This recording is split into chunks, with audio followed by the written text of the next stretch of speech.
गुरुदेव, आपके द्वारा प्राप्त चैतन्य को जीवन में अंतिम क्षण तक कैसे संभाल के रखें, कृपया कुछ सरल उपाय बताइए।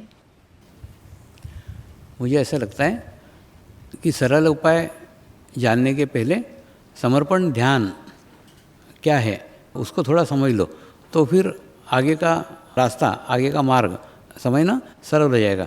एक शब्द है समर्पण और दूसरा शब्द है ध्यान। तो समर्पण का अर्थ क्या है?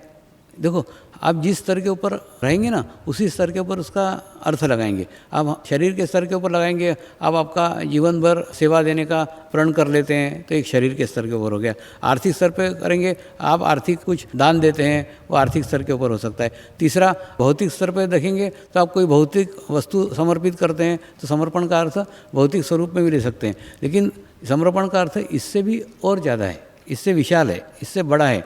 देखो, मैंने जैसे कोई वस्तु अर्पित करना, पैसे अर्पित करना, अपने श्रमदान करना, इसका अर्थ समर्पण नहीं है। समर्पण का अर्थ है समरसता स्थापित करना। समरसता स्थापित करना मतलब गुरु जिस स्तर के ऊपर है, जिस लेवल के ऊपर है, उस लेवल के साथ अपने आप को ले जाना।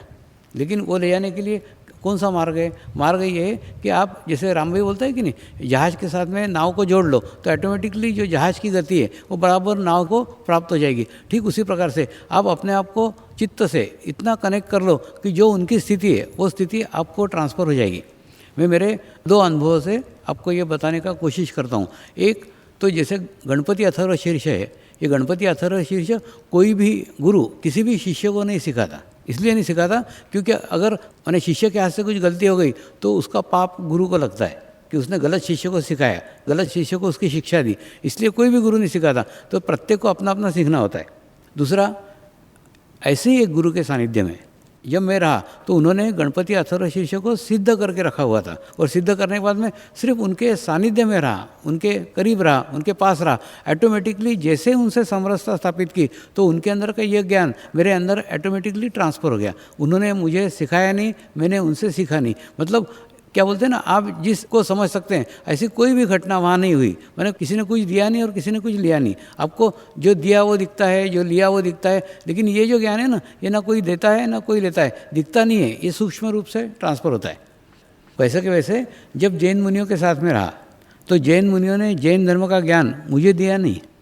हाँ, मैंने जैन धर्म का ज्ञान उनसे लिया नहीं, ऑटोमेटिकली ट्रांसफ़र हो गया। जैसे ही उनसे समरसता स्थापित हो जाती है, उनका ज्ञान ऑटोमेटिकली ट्रांसफ़र हो जाता है। तो समर्पण का अर्थ है समरसता स्थापित करना। गुरु के साथ इतनी समरसता स्थापित करो कि गुरु के पास जो भी ज्ञान है, वो ज्ञान वो दे नहीं सकते, आप ले नहीं सकते, माने देने और लेने से परे है। ऐसे ज्ञान को जब समरसता करते हैं तो ट्रांसफ़र हो जाता है, तो उसको समर्पण कहते हैं। तो समर्पण का अर्थ है समरसता स्थापित करना, और अपने अस्तित्व को इतना शून्य कर लेना कि अपन रहे नहीं, पूर्ण गुरु ही गुरु हो जाए, यानी अपना आत्मा गुरु हो जाए। जब वो गुरु हो जाएगा तो उस गुरु का जो ज्ञान है वो गुरु से गुरु में ट्रांसफ़र होगा, वो शरीर से शरीर में ट्रांसफ़र नहीं होता। एक तो समर्पण यानी समरसता, तो ऐसे गुरु के साथ स्थापित करना और ऐसे समरसता स्थापित करने का ध्यान, ये समर्पण ध्यान है। ध्यान माने ये धर्म नहीं है, धर्म और ध्यान में अंतर है। धर्म का विशेष पुस्तक होता है, धर्म का विशेष देवता होता है, धर्म का विशेष पूजा पद्धति होती है। ये धर्म नहीं है, ये ध्यान है। यानी ध्यान वो पद्धति है जिसके द्वारा समरसता स्थापित की जाती है। गुरु माध्यम है, गुरु भी पूर्ण नहीं है, गुरु माध्यम है। गुरु के माध्यम से समरसता किससे स्थापित करना? परमात्मा से, ईश्वर से। वो समरसता स्थापित करने का मार्ग, सरल मार्ग, आसान मार्ग समर्पण ध्यान है। तो ऐसे अगर समरसता स्थापित करते हैं तो आप देखो ना, थोड़ा सीरियसली समझ लो, आप खूब बूढ़े हो गए, आपको घर से निकलते नहीं आ रहा है, तो आप कोई बड़े कार्यक्रम में नहीं जा सकते।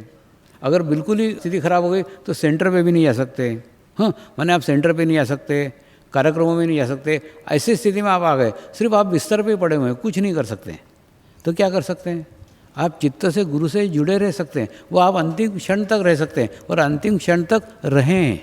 उल्टा अंतिम क्षणों में ही गुरु याद आता है, लेकिन तब तक तुम्हारा संबंध होना चाहिए ना।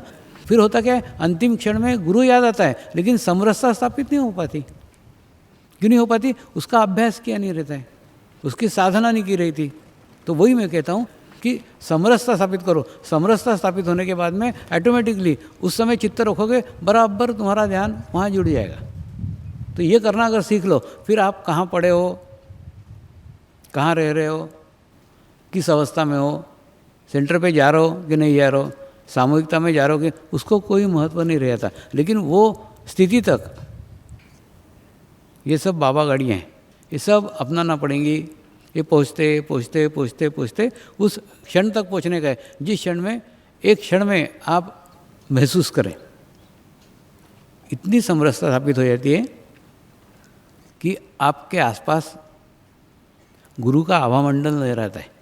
गुरु का आभामंडल आपका प्रोटेक्शन करता है, आपको प्रोटेक्ट करता है, आपके आसपास रहता है। इतनी समरसता, मैंने आप में और गुरु में कोई अंतर नहीं रहता।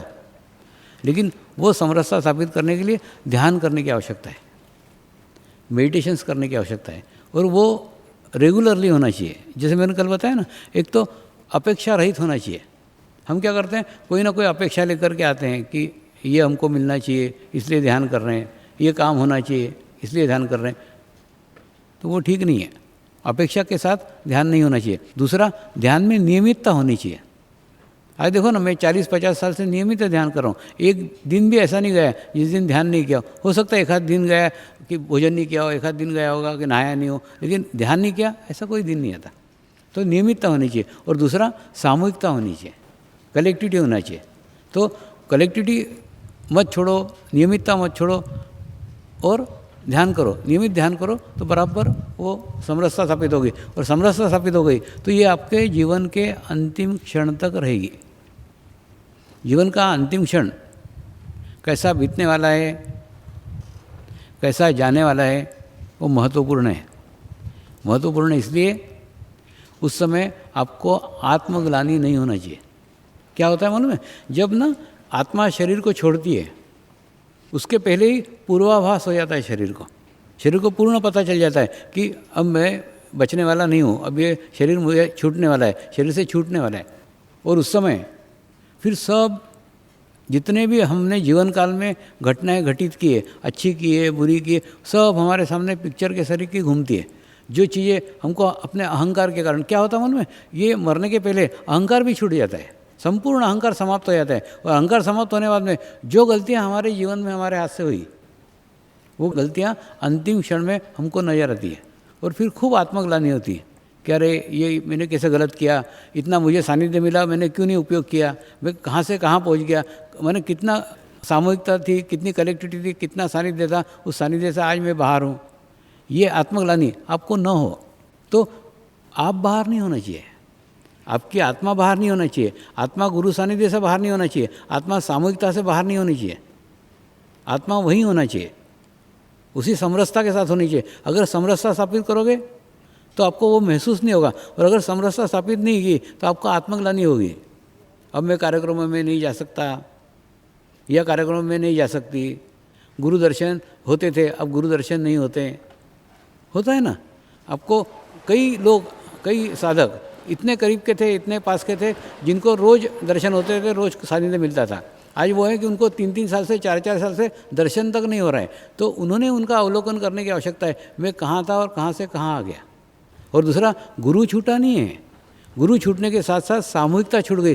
गुरु सामूहिकता का एक क्या बोलते हैं ना, प्रतिनिधि है, रिप्रेजेंटेटिव है, वो माध्यम है, उसके माध्यम से हम सामूहिकता से छूट गए, सामूहिकता से विमुख हो गए। तो हम कल कहाँ थे और आज कहाँ हैं, इसमें हमको ही आत्मग्लानि होगी। और ये आत्मग्लानि मृत्यु के समय बराबर याद आती है, और उस समय पूर्ण परिणाम याद आते हैं। तो उस समय आप बैलेंस होना चाहिए, उस समय संतुलित होना चाहिए, उस समय समाधानी होना चाहिए। उस समय आपको नहीं लगना चाहिए कि ये मेरे हाथ से गलती हो गई, ये मेरे हाथ से बुरा हो गया। तो ऐसा कोई कार्य मत करो जो कार्य करने के बाद में आपको आत्मग्लानि हो, क्योंकि ये आत्मग्लानि भी आपको इनबैलेंस करती है। क्योंकि उस समय अहंकार भी पूर्ण छूट जाता है, एकदम पूरा आप बैलेंस हो जाते हैं, पूरे संतुलित हो जाते हैं, और आपका ही चित्र आपके सामने स्पष्ट दिखता है। तो उस क्षण को, उस अंतिम क्षण को आप तभी अच्छे से एंजॉय कर सकते हो, अच्छे से आनंदित रह सकते हो, जब आप अपने गुरु के साथ समरसता स्थापित कर दो। तो आपको महसूस ही नहीं होगा कि गुरु आपके पास में नहीं है, गुरु को आप अपने पास में पाओगे। इससे अच्छी मृत्यु कोई हो नहीं सकती।